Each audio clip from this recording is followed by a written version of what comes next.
Les gars, ça devient intéressant. Rodrigo n'a pas l'intention de quitter le Real Madrid. Il veut regagner sa place dans l'équipe. Il ne partira que si le club lui demande directement de partir. Les gars, je vous cache pas que je l'ai énormément critiqué, Rodrigo, mais ça fait plaisir de voir ce genre de mentalité. C'est ce que je voulais de la part de Rodrigo. Qu'il assume enfin que son niveau était pourrable l'année dernière et qu'il veut regagner sa place, mais ce sera sur le terrain et uniquement sur le terrain parce qu'il en a les capacités. Et je suis sûr que Xabi Alonso va lui donner l'opportunité s'il a la mentalité de rester au Real Madrid. Mais seulement, je pense que le Real Madrid souhaite vraiment qu'il parte parce qu'il souhaite avoir un billet pour pouvoir recruter un défenseur et un milieu de terrain. Mais les gars, vous voyez un Rodrigo dans cette optique-là, où il se dit qu'il faut que je regagne ma place sur le terrain.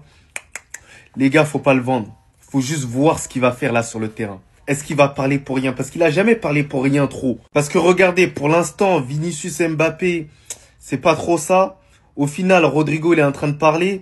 Faut lui donner la chance. S'il arrive à être meilleur que les deux, gros, c'est le meilleur qui jouera à un moment donné au Real Madrid. Là, il commence à en avoir marre de donner des biscottes. T'es mauvais, tu vas sur le banc. Un point, c'est tout. C'est tout. Donc pour moi, Rodrigo, s'il a l'optique de se dire « Ouais, non, j'ai un statut, il faut qu'on me mette et qu'il chouine dans la presse, qu'il dégage. » Mais s'il veut vraiment s'imposer sur le terrain, qu'il a cette mentalité pour de vrai, voilà qu'il reste au Real Madrid. Et on verra, frère. Les gars, c'est lunaire. Modric qui donne en cachette le numéro 10 à Arda Güler, regardez, avant de partir du Real Madrid. Et ils se font un câlin, ils se disent leurs mots.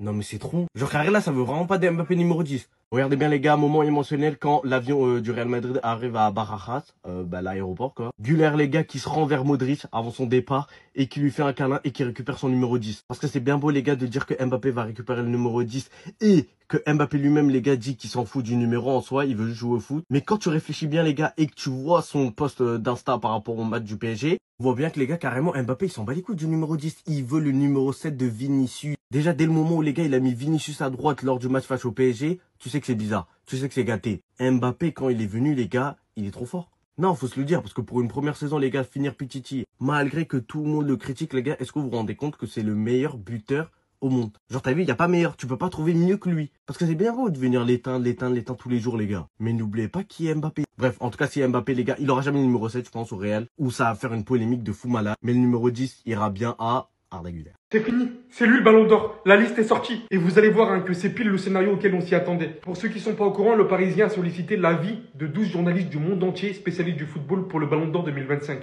Donc comme effectué pour le vote le jour J. En France, Dembélé a été voté mais s'est montré aussi très objectif en plaçant Yamal en deuxième position. Troisième place, Hakimi en vrai magnifique. Étonnamment, l'Argentine, Dembélé en première position, Yamal en deuxième, assez objectif. Troisième, Rafinha, ça peut se faire, mais je trouve quand même que les joueurs parisiens, ils ont pris une option en plus, surtout que la Coupe du Monde des clubs. Un petit Vitinha, Hakimi, ça aurait pas été de refus. USA, on va retrouver Dembélé, Yamal, Nuno Mendes. On prend. Brésil, Dembélé, Yamal, Vitinha. On prend. Belgique, Dembélé, Yamal, Hakimi. On prend. Italie, c'est une dinguerie, j'ai pas les mots. Et vous allez voir que pourtant, le jour J, il y aura vraiment des votes comme ça. Donnarumma, Vitinha, Yamal. Dembélé ne figure même pas dans le top 3. Eux, ils n'ont pas compris qu'il fallait pas être nationaliste, mais surtout voter en fait objectivement. En Angleterre, on va retrouver Hakimi, Nuno Mendes, Vitinha. Pas Dembélé, pas Yamal, en vrai. Mais Hakimi en première place, j'aime bien. En Allemagne, on va retrouver Vitinha, Yamal, Dembélé. Trois bons noms, mais malheureusement, c'est totalement désordonné et Dembélé ne peut pas se retrouver en troisième position. En Espagne, pas étonnant, Yamal en première position. Ils ont été très objectifs aussi en mettant Dembélé en deuxième et troisième, Vitinha. Et enfin, pour finir, Vitinha, Dembélé, Yamal pour le Portugal. Franchement, j'aime beaucoup ce classement aussi. Vous l'avez compris, ce ne sont pas les vrais votes, mais ça montre pour majoritairement tous les pays que le classement se retrouve avec du Dembélé et du Yamal en deuxième position. Les amis, on va faire le point rapide sur le mercato actuel du Real Madrid. En tout cas, principalement les arrivées. Alors, on a eu 4 arrivées qui sont pas mal pour le moment. On a eu en premier Dina Hussein, franchement les gars, très intéressant. Et je pense qu'à l'heure actuelle, c'est la meilleure recrue. On a Trent Alexander-Arnold qui est un peu timide encore. Faut lui laisser du temps. Voilà, si pour moi, on a déjà commencé à voir un peu l'étendue de son talent. Mais il faudra du temps pour qu'il s'acclimate à tout ça, à l'effectif et tout, et qu'il se lâche un peu plus. Ensuite, on a Franco Mastantuono qu'on n'a pas encore eu l'occasion de voir, qu'on verra certainement, je crois qu'il sera présenté le 14 août. Donc le jour où il aura officiellement 18 ans. Et lui, j'ai hâte aussi de voir un peu ce qu'on lui réserve. Parce que je vois plein de médias là. Ah, Alonso compte sur Mastantuono. Mastantuono va être très vite mis dans le 11, machin et tout. On va voir ça. Moi, j'ai vu un tout petit peu à River Plate. Il est bon. Mais il faut voir un peu ce que ça va donner en Europe. Et en dernier, là, pour le moment, on a Alvaro Carreras. Ça n'a pas encore été officiel, mais il y a eu le Here We Go de Fabrizio Romano. Le mec qui te spoil tous les transferts. Mais bref, pour le moment, je trouve qu'on fait plutôt un bon mercato. Même si je trouve que ce n'est pas encore suffisant, il nous faut encore, allez, Moi, je dirais il nous faut 2 recrues en plus, 2 ou 3 même si on peut. C'est-à-dire un défenseur central, pour moi, on n'a plus le choix. Et pour le moment, le choix est en train de se porter sur Ibrahima Konaté, pour moi qui est plutôt une belle option. Donc si on peut le prendre cette saison Liverpool, j'espère que vous avez compris la leçon avec Trent Alexander-Arnold. Si vous ne le vendez pas bien aujourd'hui, risque de devenir libre de tout contrat. Donc s'il vous plaît, vendez-le nous. On en a besoin. Et il nous faut également un milieu de terrain. Parce que j'ai vu ce matin, là, j'ai vu des conneries. On nous dit, ouais, avec l'ascension de Arda Güler, le Real réfléchit, on n'a pas besoin de milieu de terrain. Eh les gars, vous oubliez une chose. Bellingham va être blessé 3 mois, voire 4. Qui est-ce que tu mets à sa place en attendant? Il y en a beaucoup qui m'ont dit Kamavinga. Mais Kamavinga, il a été blessé, on ne sait pas s'il va revenir au niveau. Et c'est pareil, on ne sait pas, il nous faut de la finesse technique au milieu de terrain. Je ne dis pas qu'il a 0 en technicité. Mais, t'as besoin de porteurs de balles. Et Arda Güler, ça ne suffit pas. Seul, ça ne suffit pas. Là, Bellingham va se faire opérer, on va se retrouver comme des cons. T'as Modric qui est en train de partir du côté de l'AC Milan. Il nous reste que Ceballos en mec technique au milieu de terrain. Ceballos. Donc il y a une urgence pour moi de recruter au milieu de terrain également. Et en attaque, on verra. En fonction des départs, des je sais pas quoi. L'attaque, pour le moment, ça ne me regarde pas. Mais il faut déjà régler la défense et le milieu de terrain. Bref, dites-moi ce que vous en pensez du mercato actuel du Real Madrid. Quels sont les joueurs que vous aimeriez que le Real Madrid signe dès cet été? Quels sont les postes que vous aimeriez rôder au Real Madrid? Et quels sont les joueurs également, si vous pouvez me dire les joueurs que vous aimeriez voir partir du club. Et sur ce, les amis, pour ne rien louper, n'hésitez pas à vous abonner. Eh les amis, le Ballon d'Or 2025, on sait désormais qui va le gagner. 12 journalistes du monde entier ont été interrogés par le média Le Parisien pour connaître leur top 3 au Ballon d'Or. Comme vous le savez, c'est exactement de la même manière que le Ballon d'Or sera attribué. Donc ces votes qu'on va voir tout à l'heure sont de vrais indicatifs. Voici donc leur top 3. Journalistes du Parisien, c'est-à-dire en France, ont voté en numéro 1 Ousmane Dembélé, en deuxième position Lamine Yamal, en troisième position on a Achraf Hakimi. En Argentine les amis, en première position on a Ousmane Dembélé. Ça c'est une folie, jamais j'aurais pensé qu'en Argentine ils auraient voté pour Ousmane Dembélé. En deuxième position on a Lamine Yamal et en troisième position, on a Rafinha. Jusqu'à là, pour moi, ces deux votes tiennent la route. Parce que la troisième place, que ce soit Rafinha ou Achraf Hakimi, pour moi, c'est mérité pour les deux. Aux États-Unis, les amis, les journalistes ont voté pour la première place, Ousmane Dembélé. En deuxième position, encore une fois, Lamine Yamal. Et en troisième position, Nuno Mendes. Bon, là, par contre, je suis pas d'accord. C'est vrai qu'il a sorti une grosse saison, mais on aurait pu mettre un Hakimi, un Vitinha ou quelqu'un d'autre. On arrive au Brésil, les amis. En première position, ils ont voté pour Ousmane Dembélé. En deuxième position, Lamine Yamal encore une fois. Et en troisième position, ils ont mis Vitinha et non Rafinha. Comment c'est possible? Même au Brésil, ils votent pas pour Rafinha. Ce que je remarque, c'est que jusqu'à là, dans tous les pays, Ousmane Dembélé est premier. En Belgique, les amis, Ousmane Dembélé est encore premier. Lamine Yamal encore une fois deuxième. Troisième position, Hakimi. En Corée du Sud, même là-bas, ils ont mis Ousmane Dembélé. En Corée du Sud, Ousmane Dembélé premier. Deuxième, Vitinha. Troisième, Kylian Mbappé. Non, vous avez tout gâté. En Tunisie, les amis, ils ont voté pour Ousmane Dembélé encore une fois en tant que premier. Deuxième position, Lamine Yamal. Troisième position, Hakimi. En Italie, là-bas, ils ont un peu fumé avant de voter. Ils ont mis Donnarumma en premier. C'est vrai qu'il a sorti une grosse saison, mais pas devant Ousmane Dembélé. Vitinha deuxième et troisième, Lamine Yamal. Le Athletic, Hakimi premier, Nuno Mendes deuxième et Vitinha troisième. On passe. En Allemagne, Vitinha premier, Lamine Yamal deuxième, Ousmane Dembélé troisième. En Espagne, sans surprise, ils ont voté Lamine Yamal deuxième, Ousmane Dembélé troisième, Vitinha. Au Portugal, Vitinha premier, Ousmane Dembélé deuxième et Lamine Yamal troisième. Donnez-moi vos avis en commentaire. Respectez rien. C'est pour ça que Valverde lui crie dessus en fait. Tout est sorti à l'instant. Alors que la direction du Real Madrid cherche à mettre un stop définitif à cette histoire d'ego entre les deux joueurs, voici que viennent sortir les tableaux des joueurs ayant réalisé le plus de pressing défensif. Vous allez tout de suite voir le problème. Un joueur ne figure même pas dans cette liste. Comment vous m'expliquez que Rodrigo, qui a joué à peine 90 minutes, figure devant un joueur qui a joué plus de 140 minutes? Vinicius est clairement présent dans cette liste, en quatrième position. Mais hier pourtant, à la 34e minute, alors que le Paris Saint-Germain possédait tranquillement le ballon, Vinicius et Mbappé c'était ça. Lui refuse de presser quand lui ne presse pas. Lui stoppe ses efforts quand lui est là. Tout allait très bien. Vous avez juste à voir que les joueurs qui nous ont permis de réussir jusqu'en demi-finale, Gonzalo Garcia, Arda Güler, Fran Garcia, sont présents au plus haut sommet. Ce sont les joueurs qui ont réalisé le plus d'efforts, qui ont permis la réussite de notre équipe jusqu'en demi-finale. Et après tout s'est arrêté.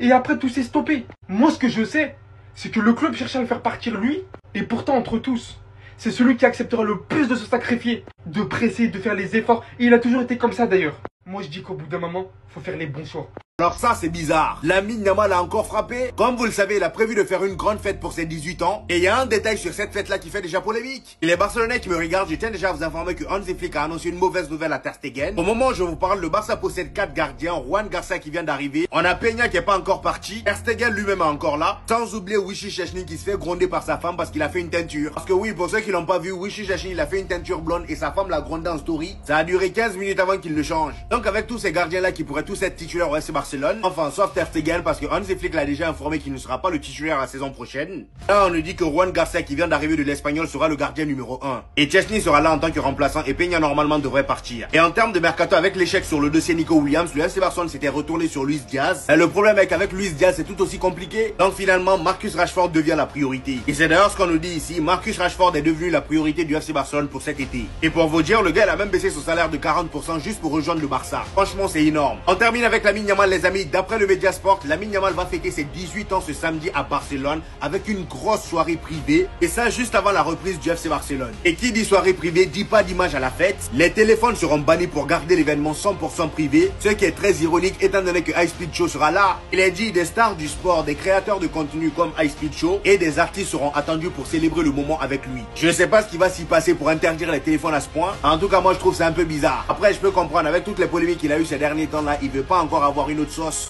Ça va pas plaire à tout le monde ce que j'ai à dire. Il va peut-être ne pas gagner le ballon d'or. Malheureusement, il l'aura pas. Dans mon cœur, il aura toujours mon vote. Mais de nouvelles propagandes voient le jour. Hakimi par exemple. Vitinha. Sans oublier l'éternel Lamine Yamal. Mais les Barcelonais, vous allez me détester pour cette vidéo, je le sais déjà. Mais au bout d'un moment, faut dire les choses. Si Ousmane Dembélé joue au Barça, pas un Barcelonais trouverait normal qu'un autre joueur le remporte. Si Ousmane Dembélé joue au Real, pas un seul Madrilène ne trouverait pas normal qu'il le remporte pas. S'il jouait dans n'importe quel club du monde, les supporters de ce même club ne trouveraient pas normal que le vainqueur du Ballon d'Or 2025 ne soit pas Ousmane Dembélé. Je le dis et je le répète. Pour moi, Rafinha est le joueur qui fait la meilleure saison, de manière totalement individuelle. Mais le Ballon d'Or, c'est pas que de l'individualité. Le Ballon d'Or, ça fait bien longtemps qu'il est plus là pour élire le meilleur joueur de la planète. Mais le Ballon d'Or a plusieurs critères. Les stats, le caractère marquant et les trophées. Et au bout d'un moment, faut arrêter de se foutre de la gueule du monde. Je pense personnellement qu'il faut changer le Ballon d'Or. Faut tout changer. C'est une distinction individuelle. Elle devrait être attribuée au meilleur joueur de la planète, pas celui qui a la meilleure armoire à trophées. Mais étant donné que depuis des années, c'est pas comme ça que ça fonctionne. Il a gagné la Ligue des Champions, il a gagné la Ligue 1, il a gagné la Coupe de France. Meilleur joueur de la Ligue des Champions, meilleur joueur de Ligue 1. Statistiquement, il est là. Il a été présent dans quasi tous les moments marquants et importants, soit par un but, soit par une passe, soit par des gros matchs. Donc au bout d'un moment, il faut se rendre à l'évidence, parler de football, mettre un petit peu de son côté son clubisme. Bien évidemment qu'en tant que Barcelonais, si Ousmane Dembélé ne le remportait pas pour que Rafinha ou Lamine Yamal le gagne, je serais content. C'est un joueur de mon club. Mais ça m'empêcherait pas de penser, au fond, de savoir pertinemment qui se serait fait voler. Et si cette saison il ne le remporte pas, lui, je dis pas un joueur du Paris Saint-Germain, je dis lui.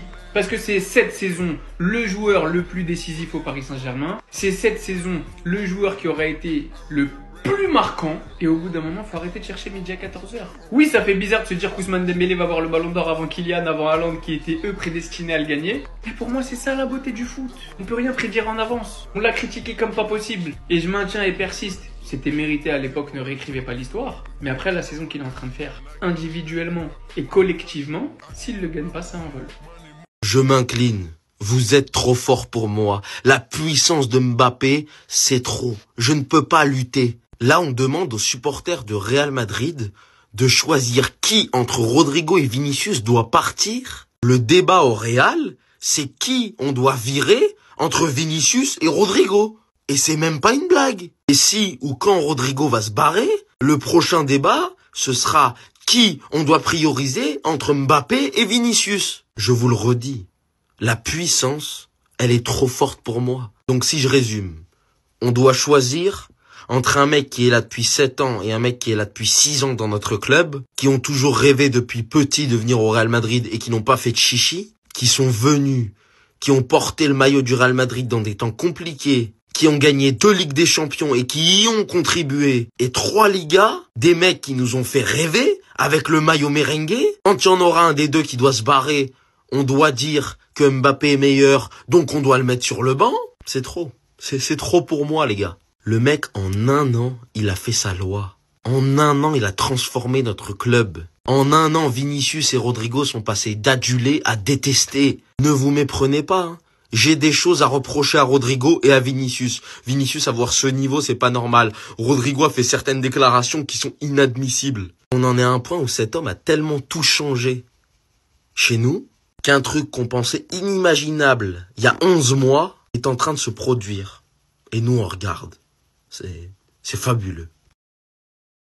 Les gars, ce qui devait arriver, arriva. Vinicius Junior commence à exaspérer les dirigeants et des joueurs du Real Madrid, dont Mbappé et Bellingham. Bellingham, tu fais ça à nous? Tranquille. Plusieurs joueurs n'ont plus trop envie de jouer avec lui, donc c'est pas les deux seuls. Vinicius Junior semble déconnecté de la réalité. Alors les gars, on le sait tous, hein. Déjà la direction, elle en veut à Vinicius parce que Vinicius, il veut pas prolonger au Real Madrid.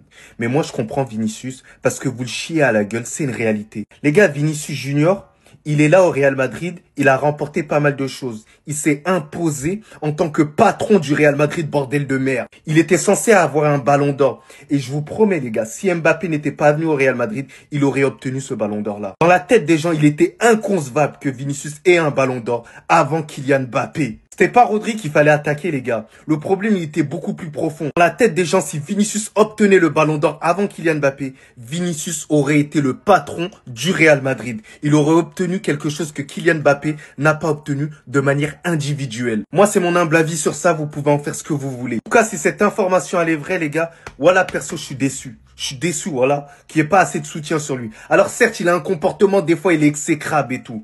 Mais pourquoi il est exécrable? Les gars, le dernier match, on l'a mis à droite alors que d'habitude, il joue à gauche. Il nous a ramené une Ligue des Champions à gauche. Il a un certain statut à gauche. Il voit qu'il touche moins que certains joueurs. Il veut être revalorisé à cette hauteur-là. Et en fait, au final, on lui dit non. Voilà, je comprends son attitude au final. Je comprends pourquoi il veut pas prolonger au Real Madrid. Il y a un moment donné où il faut être un peu cohérent. Faut pas tout le temps le pointer du doigt, les gars. Il y a un moment donné, réveillez-vous un tout petit peu. Mais je n'excuse en rien, bien évidemment, le match qu'il nous a fait hier. Hein. Ça, je l'ai critiqué. Mais là, en gros, c'est un autre bail. Voilà que les gars, ne soyez pas ingrats. Soyez pas ingrats. Soutenez Vinicius, les gars. Vinicius, c'est Vinicius, les gars. N'oubliez pas, Vinicius, c'est qui au Real Madrid? Les amis, Rudiger souhaite retrouver son meilleur niveau. Et apparemment, il est convaincu qu'il pourrait y parvenir. Alors mon cher Rudiger, tu parles de quel niveau? Niveau Kung Fu? Niveau Judo? Niveau Taekwondo? Ou niveau MMA? Faut que tu nous éclaires là-dessus. Parce que depuis un moment là, je sais pas ce qui te passe par la tête. Tu commences à nous faire des prises de karaté, des prises de judo, des prises de taekwondo. Tu lances les deux jambes, on dirait que t'es Jackie Chan. T'as cru on était dans les arts martiaux? Ou t'as cru on était dans Shaolin Soccer? Il suffit que tu te rases la tête là, c'est fini. Shaolin. À un moment donné, il faut se ressaisir. Reviens au football, reviens au football. Tu vois le ballon, tu vois, reviens au ballon. Mais si c'est pour commencer à sauter sur le dos, là, on dirait un ressort, je sais pas d'où tu commences à tenir tes trucs là. Ou lancer les jambes, on dit, je sais, mais vraiment, hein. Regarde Militao. Militao, il entre en jeu. Limite, j'ai l'impression Militao qui revient de 8 ans de blessure. Il fait 20 minutes, qui tabasse ta Coupe du Monde des clubs. Voilà, prends ça comme ça. Et avec ça, t'es convaincu que tu vas revenir au niveau. Les places sont chères maintenant au Real Madrid. Avec Xabi Alonso, les places sont très très chères. Donc ton délire de taekwondo, de je sais pas, tu fais des choses là, je sais pas, t'es devenu quoi? Faut que tu nous arrêtes ça tout de suite. Sinon ça va mal finir, je pense. Ça va très mal finir. Bref, dites-moi ce que vous en pensez de Rudiger actuellement. Qu'est-ce que vous en pensez? Est-ce que vous le regardez au club ou pas? Et surtout pour ne rien louper les amis, vous savez ce qu'il vous reste à faire. Hein. Abonnez-vous.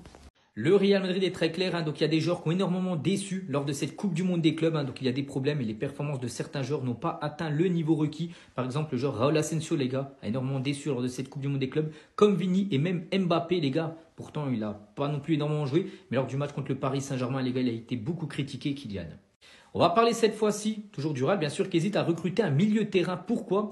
Cela est dû aux récentes performances d'Arda Güler en tant que cerveau de l'équipe, parce qu'Arda Güler n'est plus un joueur offensif, maintenant c'est un milieu de terrain. Il est utilisé toute la Coupe du Monde des clubs au milieu de terrain, à côté de Tchouaméni avec Fede Valverde. Donc c'est pour ça que le Real Madrid hésite à recruter un nouveau milieu, parce qu'il y a Arda Güler maintenant. Des nouvelles également concernant Franco Mastantuono, nouveau joueur, on sait du Real. Donc il sera présenté comme joueur du Real Madrid le 14 août prochain, le jour de son 18e anniversaire. Des nouvelles également concernant Carreras, Erwigo de Fabrizio Romano. Le joueur va bien s'engager du côté du Real Madrid. Prix du transfert 50 millions d'euros sur plusieurs versements. Et on finit aujourd'hui les gars avec une grosse info concernant le Bernabéu, parce que la finale de la Coupe du Monde 2030 se déroulera normalement au Santiago Bernabéu. C'est pas encore officiel, mais accord conclu entre la FIFA et le Real Madrid. Ça devrait être officialisé là très prochainement. Je suis désolé de vous montrer ça, mais il fallait que vous voyiez ça. Ils ont honte de rien. Comment tu peux en arriver à cette situation? Dans un tel match, être aussi irresponsable, être d'une telle nullité, être sur le terrain mais autant ailleurs dans ta tête. Moi les deux j'en peux plus, mais voici que Pablo Gallego, journaliste accrédité directement par le Real Madrid. Vinicius commence à exaspérer les dirigeants et les joueurs du Real Madrid dont Mbappé et Bellingham. Plusieurs joueurs n'ont plus trop envie de jouer avec lui, on se demande qui c'est clairement. Vinicius semble littéralement déconnecté de la réalité. Et pas qu'un petit peu quand tu vois ça. En fait, c'est honteux. Tout simplement. T'arrives en demi-finale de Coupe du Monde des clubs, à un match de la finale. Montrer que cette équipe va valoir quelque chose avec ce nouveau coach. Et t'es autant absent sur le terrain. T'es présent mais t'es pas là. En fait, j'ai littéralement les dents envie de les vendre. Et Mbappé, Vinicius, franchement, juste bougez-vous de mon club en fait. Si c'est pour faire ça. Oh, quoi, c'est pour faire, ouais, les gars, aux supporters. Vous êtes là que pour faire du show en fait. C'est tout ce qu'on voit depuis un moment. Vous êtes des Instagrammeurs, vous êtes, Belek, vous êtes des TikTokers, vous êtes à ma place peut-être. Par contre, quand vous réalisez des choses sur le terrain, vous n'êtes pas là. Ceux qui veulent rien rater des prochains matchs et des actualités à venir, vous avez le lien dans la bio de mon profil TikTok. Tout se passe sur Telegram. Vous pouvez vibrer avec les supporters du Real Madrid ici et tout savoir autour de l'actu foot ici. Ça sent très bon pour Ousmane Dembélé pour remporter le Ballon d'Or le 22 septembre prochain. Pourquoi? Parce que le journal Le Parisien a sollicité l'avis des journalistes du monde entier pour le Ballon d'Or et voici leur top 3. Donc là, en gros, il y a plein de journalistes. Juste montrer par exemple le journaliste tunisien, journaliste italien, journaliste par exemple anglais. Et du coup, si on fait le bilan de tous les journalistes, en gros, que le journal Le Parisien a sollicité, ça donne ça, le classement du Ballon d'Or. Donc Ousmane Dembélé finira en tête avec 155 points, ce qui voudrait dire que c'est lui, en gros, le Ballon d'Or. Devant Lamine Yamal, 127 points, Vitinha finirait 3e et Hakimi finirait 4e. Il y aurait quand même 3 Parisiens dans le top 4. Donc après, bien sûr, Mendes serait aussi très bien placé comme Donnarumma, ce qui ferait quand même 5 Parisiens dans le top 8. On va féliciter cette fois-ci les jeunes Parisiens du côté du centre de formation parce que 93,78% de taux de réussite au bac 2025 pour les jeunes du centre de formation du PSG. Voici le badge que le Paris Saint-Germain pourra afficher fièrement sur son maillot pendant 4 ans si Paris bien sûr venait à battre l'équipe de Chelsea après-demain en finale de Coupe du Monde des clubs. Et on finit niveau mercato, donc les médias turcs sont tous ok, les gars, Skriniar et Asensio vont rejoindre le Fenerbahçe, n'oubliez pas que les deux appartiennent au PSG. Donc pour Skriniar, montant de 10 millions d'euros, n'oubliez pas qu'il est arrivé libre en provenance de l'Inter, donc c'est 10 millions d'euros. De plus-value bien sûr pour Paris. Et pour Asensio, montant de 15 millions d'euros avec un salaire de 12 millions d'euros pour le joueur espagnol. C'était sa dernière volonté avant de partir, Luka Modric. À peine atterri à Madrid, c'est la dernière chose dont il a été aperçu en train de faire. Devinez avec qui? Avec Arda Güler qui lui a demandé son maillot pour la dernière fois. Comme un air du fait qu'il lui léguait quelque chose. Il lui confiait tout simplement cette équipe. Entre deux personnes qui ont partagé des vrais liens. Puisque j'ai désormais l'impression que dans cette équipe, ils sont tous hypocrites l'un envers l'autre. Pendant que les autres n'ont même pas pris le temps de rentrer à Madrid. Ils sont tous partis en vacances. Bien que c'est dans leur droit. Mais j'ai l'impression que dans ce Real Madrid, on n'est pas prêt de retrouver une cohésion collective. Une cohésion de groupe. Telle qu'on l'a connue il y a une saison, ou même il y a encore 2 saisons. Pour l'instant en tout cas. J'ai toujours dit qu'un grand Real Madrid de cette génération passera forcément par un grand Arda Güler. Ce qui t'a confié mon petit Luka Modric. En espérant de tout cœur d'ailleurs que tu auras ce numéro 10. Pour moi tu es celui qui le mérite le plus. Et surtout le profil qui y correspond le plus. Et je parle même pas des efforts défensifs de ouf qu'il fait derrière, étant le deuxième joueur ayant réalisé le plus de pressing défensif. Je pensais pas dire ça d'aussitôt, je pensais que ça allait prendre un peu plus de temps. Mais il est clair et net qu'Arda Güler, tu as désormais une grande responsabilité sous la main. Bellingham qui va être absent pendant 4 mois, les deux en attaque qui sont paumés. J'espère que tu feras le travail. Pour ceux qui veulent rien rater des prochains matchs et des actualités à venir, vous avez le lien dans la bio de mon profil TikTok. Tout se passe sur Telegram, vous pouvez vibrer avec les supporters du Real Madrid ici et tout savoir autour de l'actu foot ici. Comment on peut m'expliquer que Militao, un joueur on a l'impression qu'il revient de 4 ans de blessure, arrive à faire 20 minutes qui surpassent pratiquement tout le match de ces deux clowns là? Non, c'est bon, parce qu'il faut en parler à un moment donné. Lui, il faut qu'il finisse à Al Nasser et l'autre à Retafe. Après, il faut pas qu'on soit trop dur avec Asensio. À la limite, lui, s'il se ressaisit un peu, il peut rester sur le banc. Mais l'autre là, faut l'envoyer à Al Nasser, c'est bon.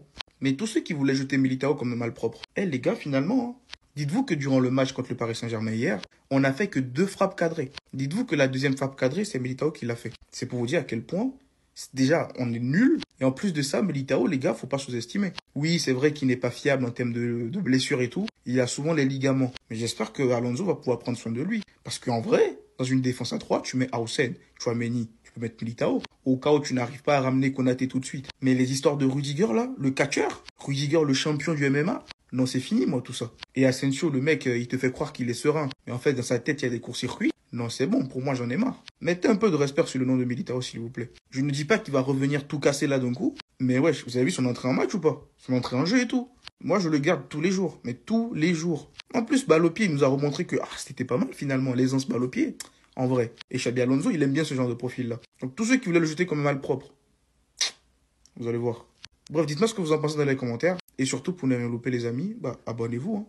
Donc là, Ousmane Dembélé, s'il gagne le Ballon d'Or, il va rejoindre cette liste iconique, cette liste légendaire. Vous savez c'est quoi cette liste de joueurs dont il y a très peu de joueurs? C'est tout simplement les joueurs qui ont gagné Coupe du Monde Ligue des Champions et Ballon d'Or. On peut voir dans cette liste qu'il n'y a que 9 joueurs et il n'y a que des légendes. Messi, Beckenbauer, Gerd Müller, Zinedine Zidane, Ronaldinho, Kaká, Rivaldo, Bobby Charlton, Paolo Rossi. Il n'y a pas de Pelé, il n'y a pas de Maradona, il n'y a pas de Cristiano Ronaldo, il n'y a pas d'Iniesta, il n'y a pas de R9.